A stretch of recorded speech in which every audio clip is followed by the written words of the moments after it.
Hey Finxters, what's up? It's Chris, founder of Finxter.com, and in today's video you are going to learn about Python's class methods. And if you are new to object orientation, I will still try to explain the concepts to you as we go along the concepts. But I mean, this is one of Python's built-in functions, so it's one of the basic building blocks upon which the Python programming languages rest. So I think it's a very important topic. Still, it's very undervalued in my opinion, and many even advanced Python coders don't understand the concept of class methods and annotation and decorator functions. And yeah, so let's dive right into the like first summary of the concepts you will learn, and then I will dive into some code examples and try to explain the concept of class methods to you. So let's get started. Python's built-in function class method is like a prefix or an annotation, and you use it with the add class method annotation. Basically, there are two ways of using it. First, you can use the built-in method class method. Second, you can use the add class method annotation on a method. And this annotation transforms a normal instance. So if you have a class is like a blueprint of an object, and it shows how an object will be created. We will have an example in a moment. And the object itself, or the instance, it provides some functionality. So this is one of the most like common ways of representing programming code in Python and in any other modern programming language. So Python is object oriented at its core. So you need to understand classes and instances and objects. And yeah, and the class method, it is an annotation that transforms a normal instance method into a class method. Okay, so this is for now that I want you get, so you should understand this, or maybe just remember it. The add class method annotation, you can put it in front of any instance method, and then it changes the meaning of this method. And we will see an example in a moment. And the difference between a class method and an instance method is that the Python programming language basically passes the class itself as an implicit argument, as a reference, rather than the instance on which it is called. So now this is really theoretical, so maybe let's dive right into some code. So here we have a code. I just created a class coffee, okay, and this is just a concept, the concept coffee, right? And the class may have so this one is called a constructor. You may already know about the constructors, and you see the constructor is an instance method. So the constructor helps us create a new instance that from this class. Okay, so for example, we can create an instance cappuccino, an instance espresso, an instance, so different instances, coffee 1, coffee 2, coffee 3, that all fulfill the overall blueprint provided by the class definition here. Okay, and so this shows us what to do when creating the class. And you see here we create 3 instances. One instance say coffee.cappuccino, another instance coffee.espresso macchiato, and coffee.latte. And now, how do we do this basically? Yeah, so we create 3 instances by calling a method. And this pattern is called a factory pattern. So instead of using the constructor of creating a new instance, we use the method to create a new instance, and we annotate this method with the add class method annotation, or decorator. This is also called decorator. And this is basically what we want to address in this video. How does it work, and what is the difference? And so basically, if you have so say if we don't have these annotations, so let's maybe have a new code example where we try to make it more. Can I move this up?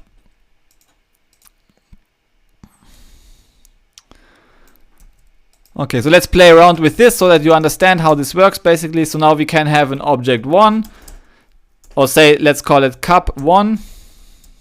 And we create a new class coffee. We need to define the milk, like 70-30 for example, and we create a new cup 2, also from the class coffee, and now it gives us, say, milk 80-20. Okay, and this is basically, and also we need to define some beans, for example Robusta, and here we have Arabica. Okay, so this is like the this is, maybe let's just address this minimal example here of creating a class, creating the constructor method that creates a class, and you pass basically so you pass basically two variables, milk and beans, into the constructor. So here we call coffee, so the name of the class, and then we give two arguments, and the two arguments are defined here, milk and beans. So milk is like a percentage, 70% of milk and 80% of milk in this case, and then we have the beans, like a beans type, and we simply store in the variable, in the instance variable, self.milk. We store the percentage given here in the constructor argument list, and then we calculate the coffee percentage of the based on the milk percentage, right? Because if you have 70% milk in a coffee, then we have 30% coffee. So basically, it's 100 minus milk, the percentage for self.coffee. So here you see we have three instance variables, and these variables, they are defined on the instance level, right? For example, if we print cup 1. And if you print cup 2, we obtain the following results. So let's run this code. You see milk 70%, coffee 30%. For this is cup 1, beans robusta, and here we have for cup 2 we have like different instance variables. Okay, so you see these variables can be different from instance to instance, and this is a difference. So the class is the overall concept, and the instances are just the smaller. The smaller objects created from this class blueprint, and these objects of course can have different properties and different selections of the variables defined by the blueprint. So with the blueprint I mean the variable definitions and so class variables or instance variables, and the method definitions, which are the instance methods. And like for example, this representation function, it gives us the output. So it takes these values and prints them to the shelf, for example. And you can have different instance methods, and these instance methods usually work on the instance variables, like those given by self.milk and so on. And you can see that every instance method here must provide the self keyword, and the self so a first argument that basically refers to the that basically where Python passes the instance itself into the method. And for example, here we have the instance method representation, and it expects one argument, which is the instance itself on which it is called. And based on this instance, we now can call the milk property. On this instance, we can call the coffee property, and on this instance, we can call the beans property. And if you now basically use this method, you don't have to pass the first argument. This is done implicitly by Python. So for example, if you have another method, let's just call it f. So with 3 arguments, and it just does nothing. And say if you want to call this method now we have to write cup2.f, and we only have to provide the 3 arguments. Those 3 arguments. We don't have to provide the first argument. The first argument is passed by Python implicitly. So basically what Python does is to take this instance here and pass this instance into as an argument here. Yeah, so it's like this. So it passes this instance as an argument, and Python does it automatically. And and so every instance method has a reference to the instance itself on which it is called. So basically this one is an instance method. And as it turns out, also this representation function is an instance method, and also the constructor is an instance method, because all of those methods, they take the keyword self in the argument list, so they take a reference to the object on which it is called itself into the list of arguments. And so all of them are instance methods. Now, what is a class method? A class method now is different. It doesn't take a reference to the instance itself. It takes a reference to the class itself, right? So therefore, it's so you use the add class method annotation, and now we can have, for example, we can use this add class method. We can have a method cappuccino, for example. And now cappuccino is just a selection of a certain milk percentage, or a certain bean percentage, certain types of beans. It's just like an instantiation of our class concept, and we pass as argument. Now we use a class as a first implicit argument, and now we have other arguments, like say we don't have any other argument, and now we can simply return an instantiation. So we can return a new method. So we get this class. This is the implicit argument that we get passed, and as we annotated it with class method, we made it a class method, and therefore the first reference that is passed into this method, which we catch with this CLS variable name, this is basically a reference to the class, not to the instance. So this is a reference to the class, and as it is a reference to the class, we can do this one. We can call the class constructor basically just on this name that is passed here. So it basically gives us a reference to the class itself, not on the instance. This would not work here, right? So we could not call self something like this, because self is just a reference to an instance object, and the instance object doesn't have this constructor functionality. Only classes can create instances with this constructor method. Okay, and we use it and we pass the milk percentage, say cappuccino maybe 70% milk and 30% basically this is calculated automatically, coffee, and then we have like Robusta here. Okay, and now we can create a third cup by simply calling coffee cappuccino, and we don't have to pass any argument now, yeah, because Python implicitly passes the class itself, so a reference to the class object, because everything is an object, so a class is also an object. It's like kind of a brain teaser, but still everything is an object and a class is an object. So Python basically internally just takes this class and passes the class into the cappuccino method, and I have just shown you one possible use of the class method, which is to use it as a factory.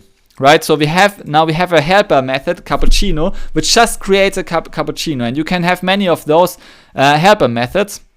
And for example, here are two different helper methods, like espresso macchiato, which is only 30% milk and with Robusta beans. And then you can also have a latte, for example, latte macchiato, which is say 95% milk. So it's almost completely milk with another type of beans. So you can like hard code the different instance variables, or the different ways of creating a new class into the class method, and you can use it as a factory to create different types of classes. So this is very useful, and you see it sometimes in advanced code bases. But as I said, many even advanced coders don't know about this concept. So I think it's good that you now know how to create such a class method. And the only difference is basically to an instance method. If you ask what is the difference between an instance method and a class method, is that the class method, so Python implicitly passes a reference to the class into the class method, while an instance method, Python passes an instance to the instance, pass a reference to the instance as a first argument. And in each case, you don't define the first argument when you call the function. Python does it for you. They just automatically passes it. So basically, if you have an class or instance method with two custom arguments, then you need to define it with 3 arguments, and the first argument will be reserved by Python, and Python will just pass for you the first argument into it, and your 2 custom arguments will shift by 1 position in the argument list. And class method now gives us a reference to the class, which then allows us to do some methods that are independent of individual methods. For example, of individual instances. For example, it can create new classes, which you cannot do with instances this way. Yeah, and so I mean, you could do different stuff with instance method. Of course, you can also create new instances, but then you would have to use this coffee class, and you may not even know the class name. For example, for the instance method, may not even know the class name in some cases, and therefore it is like more Pythonic to use this class method for these factory methods, like here. And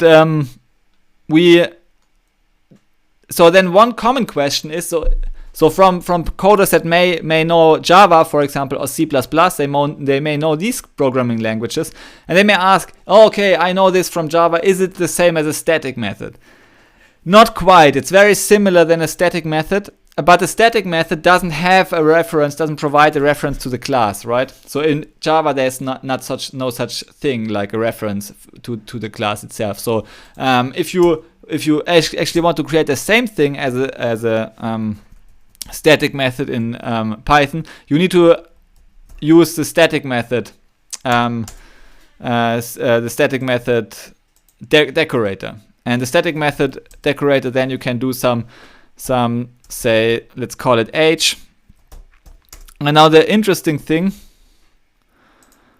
age. So, and I don't implement actually the static method, but you could have any body here. The interesting thing is now, so how would we call this static method?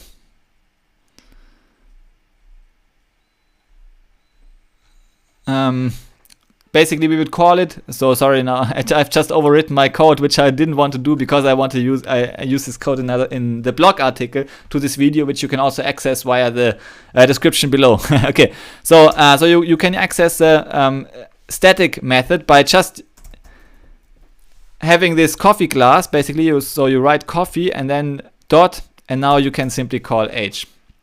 So now what is the difference? So now you can call this static method on the class itself, not on an instance, but on the class itself. So what is the difference to the instance method? Is simple. Instance method you call in the instance. So you first need to create the instance, and like this cup here, which you have seen here. So you create the instance, and now you can call some methods like here, cup1 dot something. Yeah? So you can call like some methods on this instance. So this is an instance method. That you call on the instance, and then the class method you call on the class. But Python then internally passes the class itself into the argument list. And if you use the static method decorator in contrast to the class method decorator, Python won't pass the class itself as the first argument into the argument list. So it's kind of a bit simpler maybe to use. Because there's no reference now to the original class, so you cannot say modify the class. You cannot use this factory trick which we used here. But still, in many cases, probably you would just use the static method because you don't want actually this reference to the original class. You don't need it. You just do something high level that works for all instances and all classes as the same. There's no nothing specific to a certain instance. So these are very related, they are very similar, and I think in future versions of Python, they may even decide to get rid of one of those actually. But this is just my personal prediction, because I don't see that they are really different and that they really provide significant different value that you could not obtain otherwise with some tricks if you needed them once in a lifetime or so. Yeah. Okay, anyways, I think it's good to know about the class method and static method annotators and see how those work.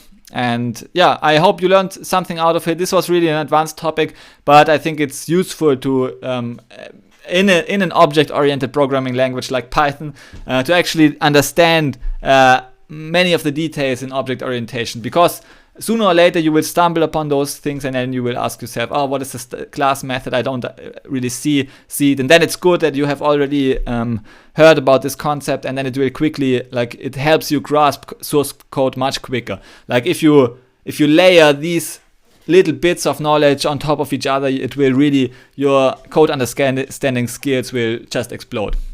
Okay, so thanks for listening to this video. If you want to get a thorough Python and computer science education, then check out my free email academy. I give links in the description below, and also check out the Finxter material, like our most popular book, Python One-Liners, and Leaving the Rat Race with Python. And yeah, check out the free email academy if you cannot afford any products to buy. And yeah, see you in the next video. Bye. Thanks.